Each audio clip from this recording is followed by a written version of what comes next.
കളക്ട്രേറ്റിലെ സമരപരിപാടിയാണ് ഈ കണ്ടുകൊണ്ടിരിക്കുന്നത്. ഇവിടുത്തെ രാഷ്ട്രീയക്കാരെയും പൊതുജനങ്ങളെയും തിരിച്ചറിയാൻ കുറച്ച് പ്രയാസമാണ് എന്നുള്ളതാണ്. സ്ത്രീകളെയൊക്കെ തിരിച്ചറിയാൻ കഴിയും, കാരണം അവർ സാരി കാര്യങ്ങളൊക്കെ ഇട്ടിട്ടാണ് നിൽക്കുക. നമ്മൾ എത്തിയിട്ടുള്ളത് അനന്തപുരം എന്ന് പറയുന്ന പ്രദേശത്താണ്. ആ കാണുന്നത് എന്താണെന്ന് മനസ്സിലാക്കാൻ കഴിഞ്ഞില്ല. വലിയൊരു ഫില്ലറാണ്. എന്തിനു വേണ്ടിയിട്ടാണ് നിർമ്മിച്ചിട്ടുള്ളതെന്നൊന്നും മനസ്സിലാക്കാൻ സാധിച്ചില്ല. അനന്തപുർ എന്നാണ് അറിയപ്പെടുന്നത്. അനന്തപുരം എന്നാണ് പറയുന്നതെങ്കിലും അനന്തപുർ എന്നാണ് ഇവിടങ്ങളിലെല്ലാം ഈ ഒരു പ്രദേശത്തെ അറിയപ്പെടുന്നത്.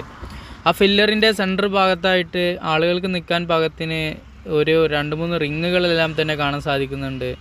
അതിൻ്റെ ഉള്ളിലേക്കുള്ള എയർ ഹോൾസുകൾ കാണാൻ സാധിക്കുന്നുണ്ട്. എന്താണെന്ന് വ്യക്തമായിട്ട് മനസ്സിലാക്കാൻ സാധിച്ചില്ല എന്നുള്ളതാണ്. തൊട്ടടുത്തായിട്ട് കണ്ടിട്ടുള്ള ഒരു ആപ്പോട്ടയാണ്. ആപ്പോട്ട ഇതുപോലെ ഒരു ഫുഡ് ട്രക്കാക്കി മാറ്റിയിട്ടുണ്ട്. സിമ്പിളായിട്ടുള്ള വർക്കുകൾ കാര്യങ്ങൾ. ഇവിടെ നിന്ന് 4 ഇഡ്ഡലി മേടിച്ച് അതിൻ്റെ കൂടെ 2 ഐറ്റം കറികൾ കിട്ടുന്നുണ്ട്. ഇവിടുത്തെ കറികൾക്കൊക്കെ തന്നെ ഒരു എരിമയം കൂടുതലാണ് കാണാൻ സാധിക്കുന്നത്.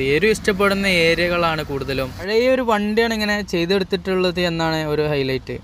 പിന്നീട് നമ്മൾ മുന്നിലേക്ക് വന്നപ്പോഴാണ് ഈ കാഴ്ച കാണുന്നത്. അവിടെ മൊത്തം റോഡ് ബ്ലോക്ക് ആക്കിയിട്ട് ഒരുപാട് ആൾക്കാർ കൊടിമരങ്ങളും കൊടിയും കാര്യങ്ങളൊക്കെ വെച്ചിട്ട് ഇങ്ങനെ നിൽക്കുന്നുണ്ട്. പോലീസുകാരെല്ലാം അതിൻ്റെ വളയം പിടിച്ചിട്ട് അപ്പുറത്തുപ്പുറത്തൊക്കെ ആയിട്ട് നിൽക്കുന്നുണ്ട്. രാഷ്ട്രീയക്കാരികളെ കാണാൻ സാധിക്കുന്നുണ്ട്. രാഷ്ട്രീയക്കാരികളെല്ലാം തന്നെ വെള്ള സാരി, അതിന് ലൈനായിട്ട് നീല കളർ വരുന്ന രീതിയിലുള്ള സാരിയാണ് എടുത്തിട്ടുള്ളത്. ന്യൂസ് ചാനലിൻ്റെ പ്രവർത്തകരെല്ലാം തന്നെ ഇവിടെ വന്നിട്ടുണ്ട്. ഫോട്ടോ കാര്യങ്ങളെല്ലാം എടുക്കുന്നുണ്ട്. ഈ ഫോട്ടോ എടുക്കുന്ന ആളുകളെല്ലാം തന്നെ നേതാക്കന്മാരാണെന്ന് തോന്നുന്നുണ്ട്. നേതാക്കന്മാരെയും അണികളെയും തിരിച്ചറിയാൻ കഴിയുന്നില്ല എന്നുള്ളതാണ് ഒരു പ്രത്യേകത.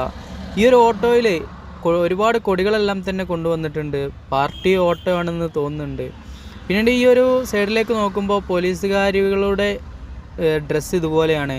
ചുരിദാർ കാര്യങ്ങളൊക്കെ ഇട്ടിട്ടാണ് പോലീസുകാരികളെ കാണാൻ സാധിക്കുന്നത്. റോഡിലൊന്നും പോലീസുകാരികളെ കാണാൻ സാധിക്കാറില്ല.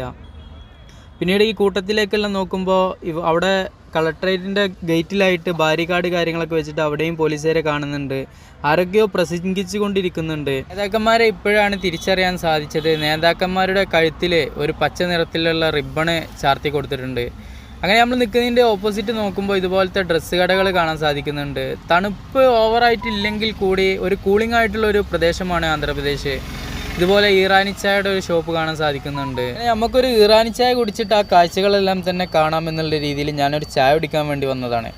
ഇറാനി ചായയുടെ പ്രത്യേകത എന്ന് പറയുന്നത് പൊടി ഉണ്ടല്ലോ, പൊടി നല്ലോണം തിളപ്പിച്ചിട്ട് അതിൻ്റെ ഒരു സത്ത് എടുത്തിട്ട് വേറെ ഒരു പാത്രത്തിൽ അങ്ങനെ തിളപ്പിച്ചുകൊണ്ടേ ഇരിക്കുന്നുണ്ടാവും.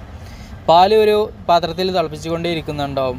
ആ സത്ത് ആദ്യം ഒരു ഗ്ലാസ്സിലേക്ക് എടുത്തതിൻ്റെ ശേഷം അതിൻ്റെ മേലെയായിട്ട് പാൽ ഒഴിച്ച് തരുന്ന ഒരു പ്രൊസീജിയറാണ് ഇറാനി ചായ. ഞാൻ പറഞ്ഞ ആ ഒരു സത്ത് എടുക്കുന്ന ഒരു പ്രവർത്തനമാണ് അവിടെ കണ്ടുകൊണ്ടിരിക്കുന്നത്. പിന്നീട് ആ സത്ത് എടുത്തത് ആ ഒരു അടുപ്പിലേക്ക് അങ്ങനെ വെച്ചിട്ടുണ്ട്.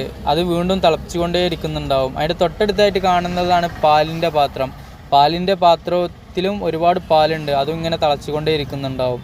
ആദ്യം ആ ഒരു സത്ത് ഇതിലേക്ക് നമ്മൾ ക്ലാസ്സിലേക്ക് എടുത്തതിൻ്റെ ശേഷം പിന്നീട് പാലും അതിലേക്ക് ഒഴിച്ച് കഴിഞ്ഞാൽ ഇറാനി ചായ ആയി എന്നുള്ളതാണ്. ആ ഒരു പ്രൊസീജിയറാണ് ഈ ഒരു ചായയുടെ ഗുണമേന്മ നിലനിർത്തുന്നത് എന്നുള്ളതാണ്.